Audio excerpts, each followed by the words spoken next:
Toujours beaucoup de joie d'aller visiter des églises que je ne connais pas. Et je dois bien vous le dire, c'est la première fois que je viens à Valence.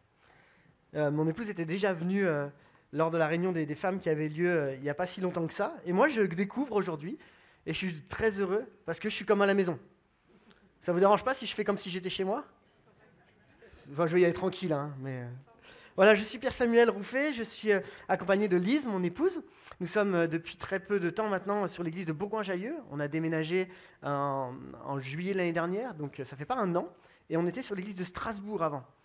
Et ouais, donc ça fait vraiment un gros changement de l'Est. Et puis on m'a dit, va, viens, tu descends dans le Sud. Donc je suis descendu dans le Sud, et puis je me suis rendu compte qu'il fait le même temps dans le Sud que dans le Nord. Mais c'est pas grave, voilà, c'était le plan de Dieu, donc on l'a accepté. Mais en tout cas, on a beaucoup de joie d'être parmi vous ce matin. On travaille sur l'église de Bourgoin-Jallieu maintenant depuis quelques mois, et on bénit Dieu pour l'œuvre qui se fait sur l'église. L'église est en croissance, on avance jour après jour avec beaucoup de défis, mais dans la joie et dans la paix. Et c'est ça qui est le plus important, accompagner la grâce de Dieu. Et mon épouse travaille aussi avec moi. Elle a à côté son cabinet d'accompagnement. Elle travaille aussi avec les fabuleuses au foyer et elle accompagne les mamans qui passent par des moments de burn-out, des moments de fatigue, ou les femmes qui ont besoin d'être accompagnées, d'entourer. Elle fait un super travail aussi. J'ai vraiment beaucoup de joie à ce qu'on puisse travailler ensemble pour l'Église, mais aussi pour ceux qui sont en dehors de l'Église également. Et on a 4 enfants. On a 4 enfants et ça se passe bien, je vous assure. On est vivants et ce matin ils sont gardés par des membres de la famille, mais voilà, on est très heureux de pouvoir partager ce moment avec vous. Et justement, pour commencer mon message, j'aimerais juste vous partager une histoire qui nous est arrivée avec Charlie. Charlie, c'est qui? C'est notre 3e. Donc on a 4 enfants, le premier c'est Ben, après il y a Rosie, après il y a Charlie, et le dernier c'est Martin, le petit dernier qui a 4 ans. On était dans une saison de notre vie où on était en mode difficile, en mode galère, on se prenait la tête sur bien des sujets, c'était pas évident au quotidien. Et avec Lise, on priait, on passait du temps, on cherchait la face de Dieu, et des fois tu as beau chercher dans tous les sens, et ta vie, tu trouves pas de solution, et tu comprends pas ce qui se passe. Et alors qu'on est à table, c'est Charlie qui demande à prier. Et Charlie commence sa prière, comme tous les enfants commencent la prière. Seigneur, tu bénis tonton, tata, puis il enchaîne toute la famille. Et nous, on a une grande famille. Et il prie. Et à un moment, au milieu de sa prière,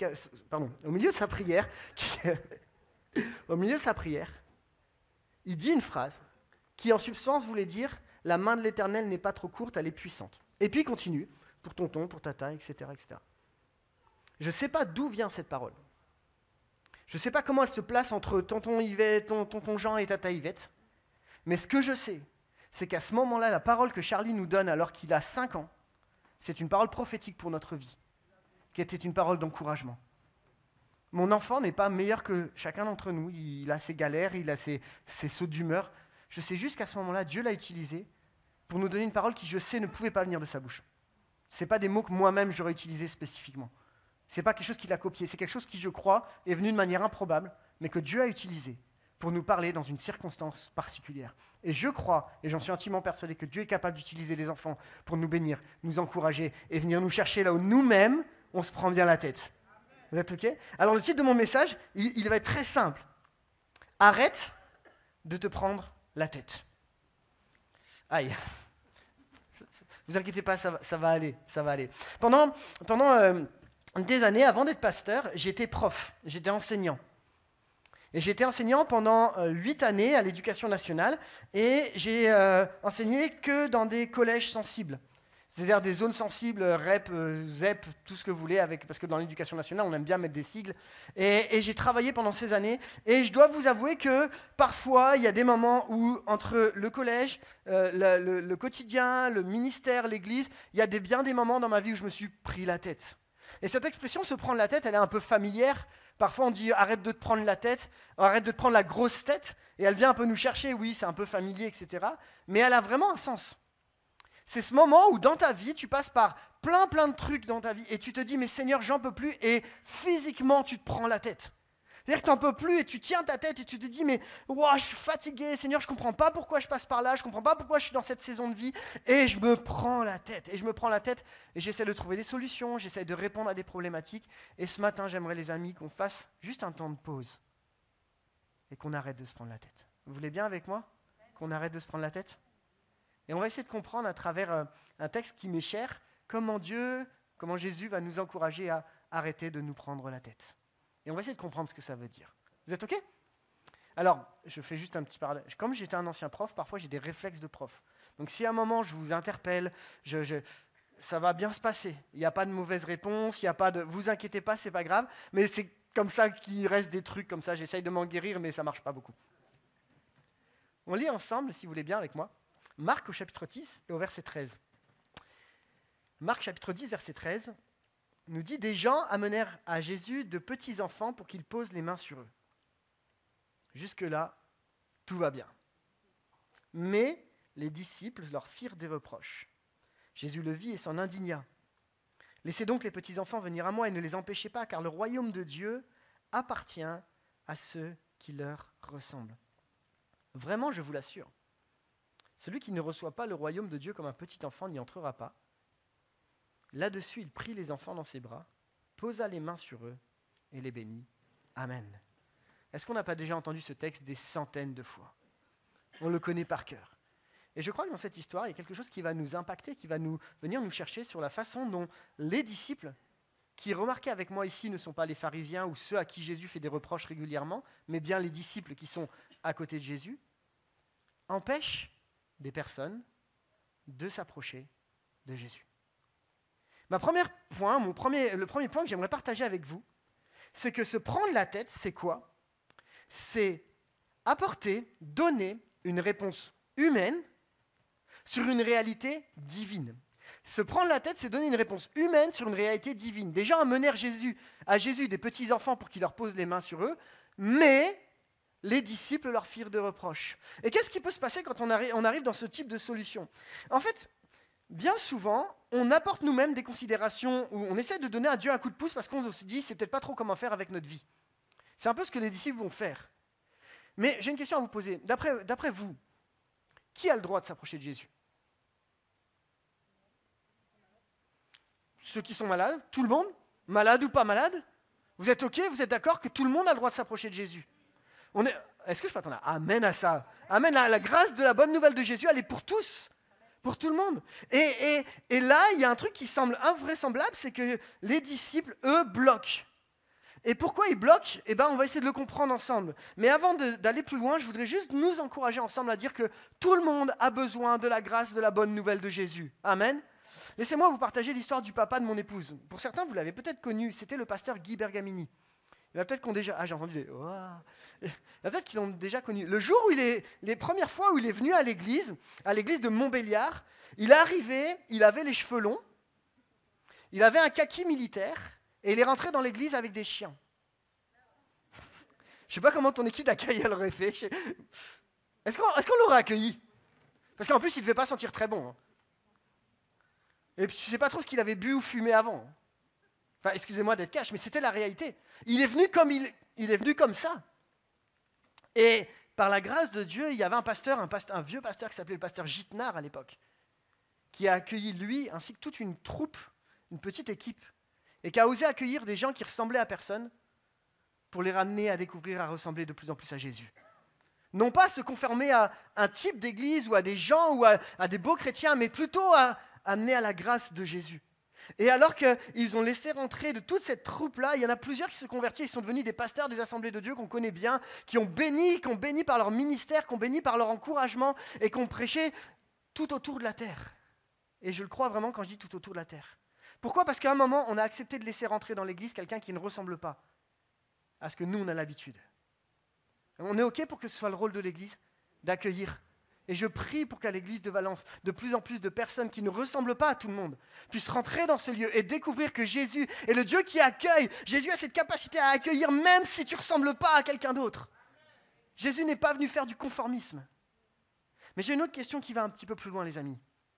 OK, on est d'accord avec quelqu'un qui est dans la rue, qui était dans le péché, puis qui découvre la bonne nouvelle de Jésus. OK. Est-ce qu'on aura le même accueil avec un chrétien qui a chuté et qui revient dans l'église et qui retrouve la bonne nouvelle de Jésus? Est-ce qu'on a le même niveau de grâce de quelqu'un qui a fait des mauvais choix et pourtant qui revient? Est-ce qu'on a le même niveau de grâce pour quelqu'un qui se dit « Oui, j'ai échoué, oui, j'étais dans un échec dans ma vie et pourtant je veux revenir à Jésus ». Est-ce qu'on a le même niveau de grâce, nous, l'Église? Et je prie que ce soit notre cas à tous. Il n'y a pas deux niveaux de grâce. Il Il n'y a pas la grâce qui sauve le pécheur, et celle-ci, c'est la grâce extraordinaire qui efface tous les péchés. Et puis pour celui qui a été chrétien et qui a chuté, c'est une grâce à moitié. Non, non, il n'y a pas deux niveaux de grâce, il y a une seule grâce. C'est la grâce de Jésus qui fait que le sang a coulé pour même le chrétien qui a chuté et qui se relève et qui se tourne vers Jésus. Amen. Regardez ce que dit ce texte, vous pouvez l'afficher. Ce texte nous dit, il se trouve dans Jean chapitre 6, verset 37, « Tous ceux que le Père me donne viendront à moi. Je ne repousserai pas celui qui vient à moi. Car si je suis descendu du ciel, ce n'est pas pour faire ce qui me plaît, mais pour accomplir la volonté de celui qui m'a envoyé. Celui qui m'a envoyé veut que je ne perde aucun de ceux qu'il m'a donnés, mais que je les ressuscite au dernier jour. Oui, telle est la volonté de mon Père, que tous ceux qui tournent leur regard vers le Fils et qui croient en lui possèdent la vie éternelle. Et moi, je les ressusciterai au dernier jour. Amen. » Oui, je crois que Jésus est accessible pour tous, peu importe d'où on vient, peu importe notre origine, peu importe même notre condition. Et même si ce matin tu es venu et tu te dis « j'ai chuté, Jésus ne peut pas m'accueillir », c'est parce que tu as chuté que Jésus peut encore plus t'accueillir. Parce que Jésus vient et vient relever celui qui est au bout. Amen. Mais les disciples leur firent des reproches. Alors j'ai une question, d'après vous, pourquoi les disciples peuvent-ils faire des reproches? D'après vous, qu'est-ce qu'ils doivent penser à ce moment-là? Dites-moi. Pardon? Ils vont déranger le maître, effectivement. Et le maître, il est là pour s'occuper des gens qui ont vraiment besoin. Mais les enfants, dites-moi, aidez-moi. Ils font certainement du bruit. Puis alors ça, on n'aime pas. Bon, bien que j'imagine qu'à l'époque, ça devait faire du bruit dans les rues quand même. Pourquoi? Ils sont joyeux. Ils sont trop jeunes. Ah ouais. Ah, ils sont trop jeunes. Ils n'ont pas tout compris. Immatures. Il leur manque la maturité spirituelle à ces enfants. Aïe, aïe, aïe, aïe, aïe, aïe, aïe. Ils n'ont pas le droit de s'approcher de Jésus. Jésus n'avait pas le temps. Ah ben il a certainement autre chose à faire que de s'occuper des enfants.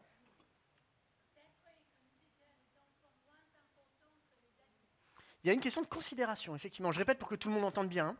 Mais une question de considération, c'est-à-dire que les enfants semblent moins importants que les adultes. Ce qui n'est pas faux dans la culture de l'époque, si on réfléchit. Les femmes et les enfants avaient moins de considération que les hommes. Ça, on le lit dans la culture de l'époque. En réalité, ce qui se passe, merci pour vos réponses, vous êtes une classe extraordinaire. Franchement, vous gérez. La réalité, c'est que ce qui se passe à ce moment-là, c'est que les disciples émettent un jugement sur quelque chose que Jésus ne leur a pas demandé de juger. Ils émettent un avis, ils émettent leur propre jugement. Et comprenons ensemble, le jugement, on en a tous et on en en met tous, que vous le vouliez ou non. Le premier qui dit « moi, je ne juge pas », tu es déjà en train de juger celui qui ne juge pas. Tu vois? Donc on juge tous. Par contre, le problème, c'est quand le jugement va avoir un impact parce que tu vas penser à la place de Jésus. C'est-à-dire que tu vas émettre une façon de penser, c'est-à-dire ton cerveau va prendre le relais et c'est davantage toi qui vas réagir plutôt que ton cœur. Le jugement prend une place importante à partir du moment où il a un seul but, c'est détruire et ne pas construire. Et la réalité, c'est que le jugement que les adultes mettent en place à ce moment-là, les disciples, amène simplement ces enfants à être mis de côté. Ils raisonnent avec leurs pensées, c'est-à-dire toutes les raisons que vous m'avez données, au lieu de raisonner avec le cœur de Jésus. Regardez ce que dit cette citation, tu peux l'afficher. Avec Jésus, c'est le cœur qui guide les pensées et non les pensées qui contrôlent le cœur. C'est le cœur qui va guider les pensées. Quand Jésus il pense à toi, comme il pense aux enfants, il ne pense pas de la même façon que nous pensons. Et à ce moment-là, Jésus vient confronter la pensée des disciples en disant « Hé les gars, allô ? Vous n'avez pas compris là. Vous raisonnez avec vos pensées humaines. Et moi, je raisonne avec le cœur que Dieu m'a donné parce que je veux qu'aucun se perde. Je veux bénir ses enfants. C'est mon objectif. Et vous raisonnez avec vos pensées humaines. Vous savez, les amis, pourquoi on se prend beaucoup la tête dans nos situations? Parce qu'on utilise beaucoup notre cerveau humain. Ouais? Je me souviens, à bien des égards, à bien des moments, on est passé par des moments difficiles avec mon épouse, que ce soit par la santé, elle a été opérée du dos à plusieurs reprises, par des moments compliqués où on est en train... Et que tu le veuilles ou non, il y a un moment où tu expliques à Dieu ce qu'il faut faire. On est tous comme ça. Tu vas lui donner un enseignement à Jésus en disant « Écoute Jésus, si tu faisais comme ça, ça marcherait mieux. » Et qui c'est qui a déjà expérimenté le fait que Jésus agisse différemment et pourtant c'est mieux? Vous avez déjà expérimenté ça? C'est que Jésus te donne une réponse, tu te dis « C'est pas ça que j'attendais, mais tu sais que c'est ça qu'il fallait. » Et la différence entre ce que tu attends et ce que Jésus veut te donner réellement, parce que lui c'est ce qui est nécessaire, c'est mieux. Parce que Jésus connaît tes besoins. Peut-être que tu as demandé à Dieu la dernière Ferrari et qu'il va te donner une 2 chevaux. Mais son objectif, c'est que tu atteignes ton objectif avec ta voiture. Vous comprenez? Je plaisante avec ça, mais en fait, dans le quotidien, c'est comme ça que Dieu fonctionne. Il ne te donne pas ce dont tu as besoin, il te donne ce qui est nécessaire pour toi. Parce qu'il sait ce dont tu as besoin. Amen. Et même si des fois, des fois c'est long d'attendre. Ouais. Quelqu'un a dit l'éternité, c'est long, surtout vers la fin. À réfléchir, à méditer. Toujours est-il que parfois c'est long. Et je voudrais juste te laisser cette parole d'encouragement. Quelqu'un a dit aussi, et c'est le prophète Habakkuk qui dit, si la promesse tarde, attends-la. Car elle s'accomplira peut-être si tout va bien. Non.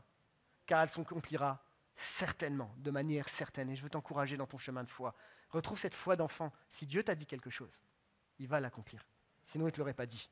Amen. C'est simple. Mon message est très simple ce matin. Mais pourquoi nous, on complique les choses? Alors, j'aimerais étayer mon exemple avec un personnage de la Bible. Est-ce que tout le monde connaît Pierre? Ouais, Pierre, Simon-Pierre, dans le Nouveau Testament, un des disciples de Jésus. Et un des disciples de Jésus passe par le pire et le meilleur en l'espace de quelques versets. Vous voulez bien qu'on examine ces deux textes pour comprendre? Regardez bien, on va les afficher. Il y a les deux textes. Et on va lire d'abord le texte de gauche. Matthieu 16,15 nous dit « Et vous, leur demanda-t-il, qui dites-vous que je suis ?» Donc Jésus est en train de s'adresser à Pierre pour connaître comment les gens, quel nom ils donnent à Jésus. Et Simon-Pierre lui répondit « Tu es le Messie, le Fils du Dieu vivant. » Et Jésus lui dit « Tu es heureux, Simon, fils de Jonas, car ce n'est pas de toi-même que tu as trouvé cela, c'est mon Père céleste qui te l'a révélé. » Ça, c'est le Pierre qu'on aime tous. Ça, c'est le Pierre qu'on a envie de devenir, ouais? Parce que Jésus, il dit « Tu es heureux, fils de Jonas. » C'est le Père qui te l'a révélé en direct. Il y a une connexion directement. On l'aime bien, ce Pierre. C'est le Pierre « Waouh ». Puis on va aller voir le Pierre un peu moins « Waouh ». On est toujours dans Matthieu 16, mais on va aller au verset 22. Vous voulez bien avec moi? Regardez, et c'est presque choquant dans la façon dont Jésus s'adresse à Pierre. À ce moment-là, juste après cela, Jésus, pour le contexte, Jésus va leur dire « Je vais bientôt mourir ». Alors Pierre leur prit à part et se mit à lui faire des reproches. « Que Dieu t'en préserve, Seigneur, cela ne t'arrivera pas. » Mais Jésus, se retournant, lui dit « Arrière, Satan. » Il n'est pas tendre, hein? Il n'est pas en train de jouer, là. Hein? Arrière, Satan. Éloigne-toi de moi, tu es un obstacle à ma mission, car tes pensées ne sont pas celles de Dieu, ce sont des pensées toutes humaines. Quelle est la différence entre le Pierre 1 et le Pierre 2? Quelle est la différence entre le Pierre de gauche et le Pierre de droite? Qu'est-ce qui se passe? Et c'est le même Pierre. Et les amis, c'est un Pierre chrétien, qui connaît le message de l'évangile de Jésus. Ce n'est pas un non-chrétien. Quelle est la différence entre le Pierre 1 et le Pierre 2? Le Pierre 1, il est conduit par Dieu. Le Pierre 2, il est conduit par ses pensées humaines. Et le résultat est vraiment important. Regardez, ce que dit le texte de gauche, c'est que c'est le Père Céleste qui lui a révélé qui était Christ. Et à ce moment-là, il ne sait pas, Pierre, tout ce qui va se passer après. Et donc, il y a une révélation, il y a une connexion entre le Père et Pierre. Il y a une révélation. Et le Pierre, de l'autre côté, c'est ses pensées qui révèlent une décision. Mais ce qui va très loin, c'est que les pensées humaines qu'on utilise dans nos églises comme charnelles amènent à faire quoi?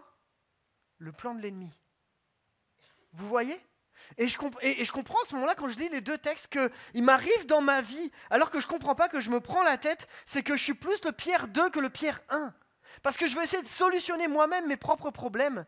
Et en fait, je réagis avec mes pensées humaines. Et mes pensées humaines vont plus loin. Ils font obstacle à la mission que Dieu veut faire pour toi et pour moi.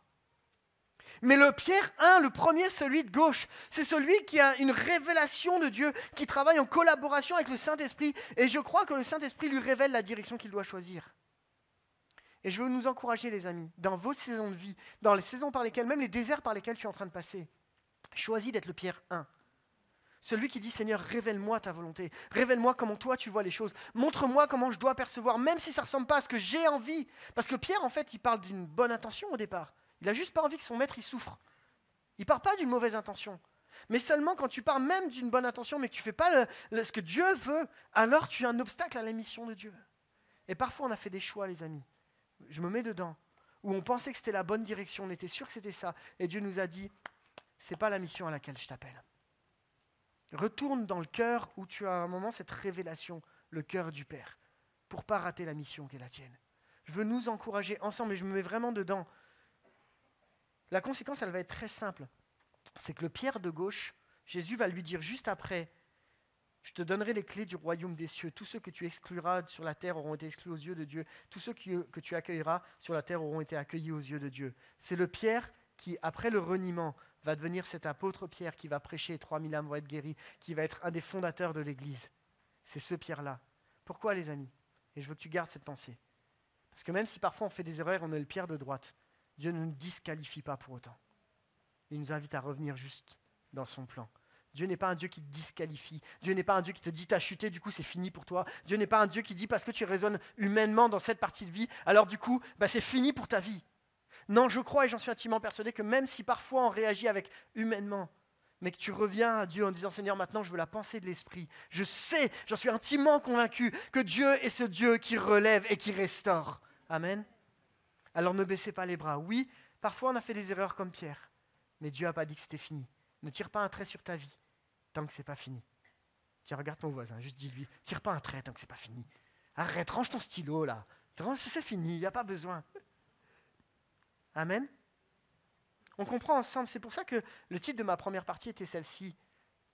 Se prendre la tête, c'est apporter une réponse humaine sur des réalités divines. Alors on va aller voir la deuxième partie, parce que si on s'arrête là, il nous manque une petite donne.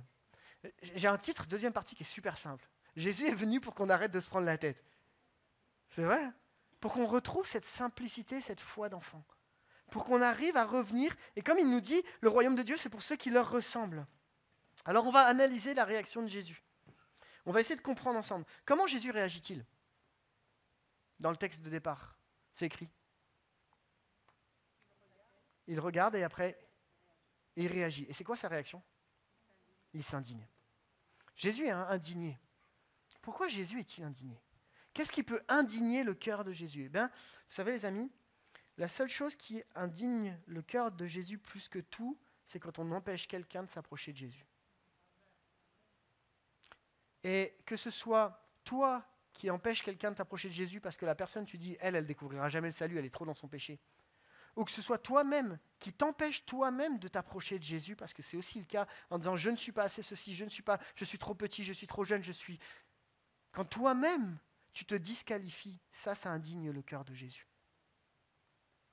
Parce qu'en fait, ce que Jésus a envie, et on l'a entendu, il a envie que tous s'approchent de lui et découvrent la bonne nouvelle et découvrent le royaume de Dieu. Mais nous-mêmes, on a tendance à bloquer, à être soit comme les disciples où on bloque les autres, soit comme nous-mêmes où on se bloque nous-mêmes. Et Jésus nous encourage à dire, venez à moi, revenez, même si tu as été le plus loin, reviens.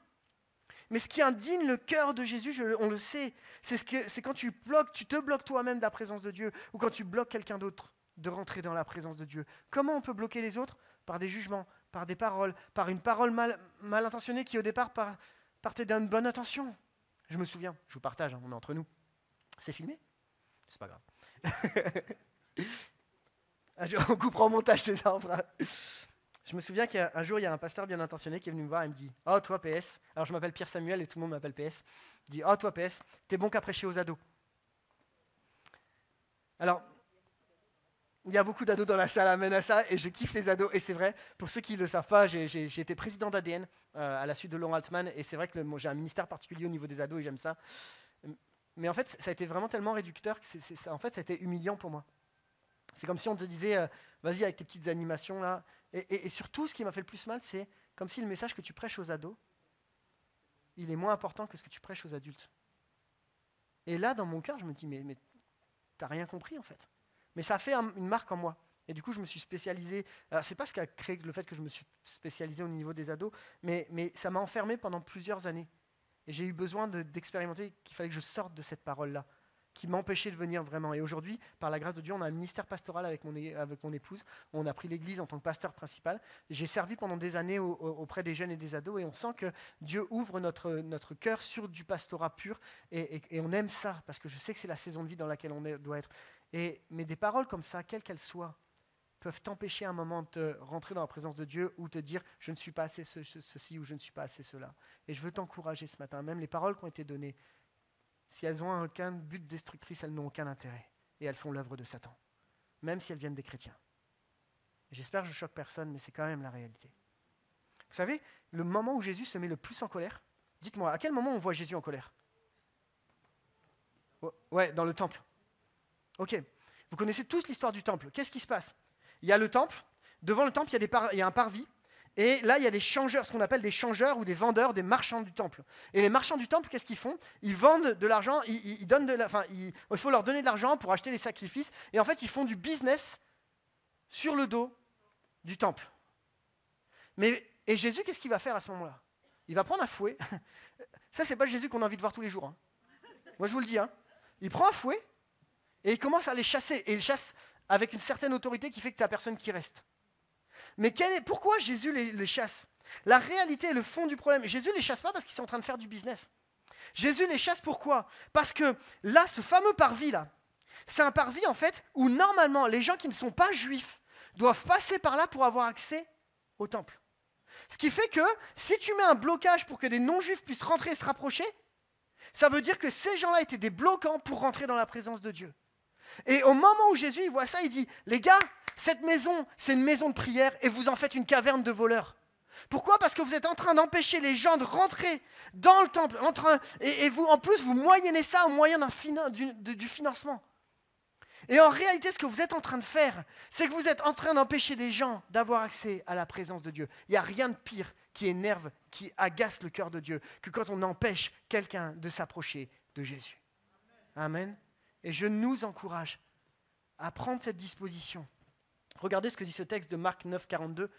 Il nous dit, « Mais si quelqu'un devait faire tomber dans le péché l'un de ces petits qui croient en moi, il vaudrait bien mieux pour lui qu'on attache au cou une de ces pierres de meule que font tourner les ânes et qu'on le jette dans le lac. » Il n'y a pas de demi-mesure avec Jésus là-dessus. Bon, sur le reste non plus. Alors, je veux nous encourager. Et on continue. Qu'est-ce que Jésus va faire? Dans un premier temps, il s'indigne. Et on comprend le cœur de Jésus. Parce que lui, ce qu'il veut, c'est les bénir, ses enfants. Et tu ne sais pas si dans ces enfants-là, il n'y a pas les prochains qui vont être après, des gens qui vont témoigner et qui vont faire partie des pères de l'Église. On ne sait pas en fait, mais Jésus, lui, il a besoin de les bénir. Il sait qu'il faut le faire. Et du coup, derrière ça, il ne reste pas dans son indignation, mais il va commencer à nous enseigner à tous. Parce que derrière tout ça, le cœur de Jésus, c'est ce cœur d'enseignant, celui qui vient nous parler, celui qui vient nous chercher. Regardez ce que dit ce commentaire biblique que je trouve pertinent. On va le lire ensemble. L'accent n'est pas mis sur le fait que les enfants sont humbles et innocents, car ils ne le sont pas toujours. Mais l'accent est mis sur le fait que les enfants acceptent et ne sentent pas qu'ils doivent mériter tout ce qu'ils reçoivent. Les enfants sont souvent dans une situation où ils ne peuvent que recevoir. Ils n'ignorent pas les cadeaux par fierté d'autosuffisance. Nous devons donc recevoir le royaume de Dieu comme un petit enfant, car nous ne pourrons certainement pas y entrer par nos actions ou nos mérites. Amen. Et je crois que la force d'un enfant, c'est d'être complètement dépendant des parents. C'est ça, en fait, qui fait la différence. C'est quand, en fait, tu sais qu'il est fondamentalement dépendant. Il ne peut pas vivre sans ses parents. Et même si on a des enfants qui arrivent à se débrouiller aujourd'hui, ils vont toujours trouver un papa de substitution, une maman de substitution, ils vont trouver quelque part une tata, ils vont trouver, parce qu'ils ont besoin d'être dépendants de quelqu'un. La vraie foi d'un enfant, en réalité, c'est de comprendre qu'on est H24 dépendant du Père pour notre quotidien. Et ce n'est pas une preuve d'immaturité, mais au contraire, une preuve de maturité. Et je crois que c'est là où on a besoin de grandir dans l'Église. Arrêtez de se prendre la tête, c'est dire à Dieu, Seigneur, oui, je ne comprends pas mon chemin, même le chemin de la maladie, même le chemin de la souffrance, même le chemin de mon compte en banque qui est pas rempli. Oui, Seigneur, je ne le comprends pas là maintenant, mais je veux rentrer dans cette dimension de foi d'enfant qui fait que je suis totalement dépendant de toi et que ce n'est pas par mes mérites que je vais obtenir quelque chose, mais c'est par la grâce de Dieu que j'obtiens le salut et l'accompagnement de ma vie au quotidien. Regardez ce que disait cet auteur que j'ai eu l'occasion de traduire. Tu te souviens de Heath Adamson qui avait prêché et du coup j'étais son traducteur à un des derniers congrès pastoraux et il dit cette phrase-là, tu peux la mettre, je vais vous la lire en anglais et puis on la traduit en français. Spiritual immaturity is childishness. Spiritual maturity is childlikeness. Ce qui veut dire, l'immaturité spirituelle, c'est l'infantilisme, se comporter comme un enfant gâté. Tandis que la maturité spirituelle, c'est la simplicité enfantine. Et je trouve ça très, très pertinent. Parce que je pense que ce qu'on a besoin de comprendre, c'est que la clé de la maturité n'est pas le nombre de livres de la Bible que tu as lus, le fait que tu connaisses ta Bible par cœur, le nombre de jours de jeûne et prières que tu fais, le nombre de prières que tu fais. C'est pas ça un signe de maturité spirituelle. Un signe de maturité spirituelle, c'est d'être capable de dire « Seigneur, je dépends de toi dans toutes les circonstances, dans les hauts comme dans les bas. » Et le jeûne et la prière, la Bible, la lecture de la Bible va compléter ce que tu as déjà dans ton cœur. Comprenez, je ne suis pas en train de rejeter ni le jeûne et la prière, ni je le fais, je le vis et je lis ma Bible, etc. Je dis juste que ce n'est pas ta lecture de la Bible qui fait de toi que tu es approuvé de Dieu. C'est ta foi en Jésus qui fait que tu es approuvé de Dieu. Et la lecture de la Bible va étoffer, appuyer, construire, bâtir ta vie. Et oui, par la grâce de Dieu, lisez votre Bible. Parce que c'est une parole vivante qui transforme les vies, et je le crois encore aujourd'hui. Mais ce n'est pas ça qui détermine ta maturité spirituelle. Ta maturité spirituelle, et je le dis vraiment, elle ne dépend pas de ta présence à l'église. Même si, oui, venez à l'église, parce que, waouh, c'est bon d'être les frères les uns ensemble, les uns et les autres ensemble, frères et sœurs, amen.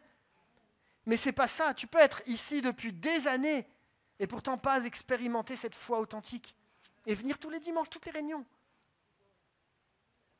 Amen. C'est dur et en même temps, c'est pas si dur que ça. J'ai envie de dire même, aller plus loin, c'est pas facile, mais c'est simple. C'est pas si facile que ça, mais c'est simple. La clé de la maturité, c'est de faire confiance à Dieu et qu'on ne soit pas comme un enfant gâté qui dit « Seigneur, tu devrais me donner ceci ou tu devrais me donner cela, tu devrais répondre comme ceci ou tu devrais répondre comme cela. » La clé de la maturité spirituelle, c'est de dire « Seigneur, je ne dépends pas de moi, mais de toi seulement. » Amen. J'ouvre une parenthèse puis je la ferme juste rapidement. Alors que je priais ce matin, là, dans le temps de prière, il y a comme une pensée qui est venue sur mon cœur. Et il y a quelqu'un qui est venu ce matin, je ne sais pas qui c'est, était venu avec cette pensée que c'est ce matin et après tu laisses. C'est où Dieu te parle, ou sinon tu lâches et tu vas abandonner la foi. Et tu es venu dans cette direction-là, et tu es venu avec cette pensée-là en disant, de toute façon, après le culte, soit il me parle, soit sinon, je laisse tout tomber. Dieu te dit, c'est pas le moment d'abandonner. Ne lâche pas maintenant. Il y a un chemin dans ton désert. Tu ne le vois pas encore, mais Dieu va l'ouvrir. Et Dieu va l'ouvrir. Ne baisse pas les bras, c'est pas le moment de lâcher. Lâche pas, retrouve ta foi d'enfant. Simplement, viens auprès de ton Père d'une manière très simple, et Dieu va agir. Je referme ma parenthèse. La Bible nous dit que le royaume de Dieu appartient à ceux qui leur ressemblent, à ceux qui décident de marcher avec cette foi d'enfant. Mais c'est quoi le royaume de Dieu? Alors je vous laisse ce texte. Romains 14, 17 nous dit « Le royaume de Dieu, ce n'est pas le manger et le boire, mais la justice, la paix et la joie par le Saint-Esprit. Celui qui sert Christ de cette manière est agréable à Dieu et approuvé des hommes. Ainsi donc, recherchons ce qui contribue à entretenir la paix et nous faire grandir mutuellement dans la foi. » Vous avez regardé les infos? On va les voter bientôt. Mais c'est pas facile. C'est vrai? Puis comment voter, comment on est chrétien, et puis... Alors je ne vais pas parler de politique ce matin, parce que ce n'est pas le but. Je dis juste qu'on est dans un monde qui ne va pas vers du mieux. Et je sais que la France, par-dessus tout, a besoin de Jésus. Même le meilleur des hommes politiciens, avec tout le respect que j'ai pour chacun d'entre eux, ne remplacera jamais ce que Jésus est capable de faire dans une vie. Et en même temps, je ne peux pas m'attendre à ce que des gens qui sont en position et qui ne sont pas croyants puissent pratiquer les valeurs dans lesquelles moi je crois. Je peux voter parce qu'il faut voter, c'est un devoir citoyen, il faut le faire. Mais je ne vais pas attendre de ce gouvernement qui change des vies comme Jésus change des vies. Et je nous encourage, prions pour les autorités, parce que c'est un vrai défi qu'ils ont. Prions pour eux, que Dieu les bénisse, les encourage dans cette mission-là. Maintenant, moi, s'il y avait quelqu'un pour qui je voterais à 100%, c'est Jésus. Amen. Parce que lui, je sais qu'il le ferait bien. Mais Jésus ne mélange pas politique et tout. Non, Jésus s'occupe de changer les vies, et c'est déjà tellement bien, et c'est énorme, c'est ça qui fait la différence. Mais dans le monde dans lequel on vit, est-ce qu'on n'aurait pas besoin un petit peu de justice, paix et joie? Est-ce qu'on n'a pas besoin de ça aujourd'hui? Allume pas la télé en te disant ça va m'apporter de la paix, de la justice et de la joie, ça ne le fera pas. Ouvre ta Bible et te parler de Jésus et là ça le fera. Et en réalité, le royaume de Dieu, ce n'est pas tout ce que tu vas faire, le manger, le boire, mais c'est vraiment la justice, la paix et la joie. Comment nos enfants expérimentent-ils d'être la justice, la paix et la joie? C'est que cette foi d'enfant fait que tu sais que c'est Dieu qui est capable de la donner. Et je crois, et j'en suis intimement persuadé, que dans ton sentiment d'injustice aujourd'hui, Dieu est capable de te donner sa justice. malgré les blessures que tu as vécues. Dans ton sentiment de tempête intérieure où tout tape de tous les côtés, Dieu est capable de t'amener la paix, parce que Jésus est le prince de la paix. Dans le sentiment que tu as aujourd'hui de tristesse, d'incompréhension, Jésus est capable de t'amener la joie, pas une joie éphémère, mais une joie intérieure qui fait la différence. Parce qu'il est notre réponse, parce qu'il est celui qui est là, ce Papa céleste. Je lisais, on en a partagé avec Lise, ce texte de Ecclésiaste, il n'est pas dans la diapo, donc le mets pas, mais ce texte de Ecclésiaste 7,29, en version parole de vie, qui disait « J'ai compris seulement que Dieu nous a donné un cœur simple, à nous les humains, mais nous compliquons tout. » Alors, ce matin, j'arrive à la conclusion de mon message. On a compris ensemble que se prendre la tête, c'est mettre des réalités humaines sur des réalité divine. Et Dieu nous encourage à ne plus réagir avec notre cerveau humain, mais à marcher par la foi. Et puis on a compris que Jésus nous encourage à arrêter de nous prendre la tête, c'est-à-dire oser s'approcher de Dieu, même si on sent bloqué pour différentes raisons. Pourquoi ? Parce que quand tu t'approches de Dieu, tu expérimentes le royaume de Dieu, la paix, la justice et la joie, par le Saint-Esprit qui vit en toi. On a compris également que parfois on complique tout, parce qu'on ne voit pas les choses. Et si Jésus nous disait, tu prends ta télécommande, tu fais pause sur ta vie, sur cette semaine qui va arriver, tu vas prendre un sabbat et tu vas aller chercher la face de Dieu. Je conclus avec ce texte qui se trouve dans Psaume 46, verset 9. « Venez et contemplons tout ce que l'Éternel fait et les ravages qu'il opère sur la terre. » J'ouvre juste le contexte. C'est juste que David passe par un moment compliqué où il y a des combats tout autour de lui. Et il y a beaucoup, beaucoup de combats. Et lui, pour le coup, c'est des combats physiques à ce moment-là. Et regardez ce que nous dit le psalmiste. « Venez contempler tout ce que l'Éternel fait, les ravages qu'il opère sur la terre. Il fait cesser les combats jusqu'aux confins de la terre. L'arc, il l'a brisé et il a rompu la lance. Il a consumé au feu tous les chars de guerre. » Et ce verset 11, qui est pour toi, qui est pour moi, qui est pour l'église de Valence comme pour l'église de Bourgoin. Arrêtez. Arrêtez. Stop. Arrêtons, dit-il, et reconnaissez-moi pour Dieu. Une autre version que vous connaissez peut-être, arrêtez et sachez que je suis Dieu. Je triomphe des nations, je triomphe sur la terre. Avec nous, avec toi l'église de Valence. Avec nous, même si ce n'est pas évident, même s'il y a des défis, avec nous, et l'Éternel des armées. Pourquoi il se présente comme l'Éternel des armées ? Parce qu'il y a des combats. Donc il a besoin de découvrir l'Éternel des armées. L'Éternel des armées célestes. Nous avons pour citadelle, pour lieu, le Dieu de Jacob. Ce matin, mon message est simple, les amis. Arrêtons de nous prendre la tête. Peu importe le lieu, peu importe dans le service, où tu es. Ok, ça ne correspond peut-être pas à ce que toi t'imagines. Te prends pas la tête. Remets à Dieu et découvre que même si nos pensées sont là, on veut les remettre à Dieu pour qu'on ait la pensée divine dans chaque sujet par lesquels nous passons. Amen. Vous l'avez bien compris ensemble ? Et si on peut avoir l'équipe de musique qui nous rejoint ?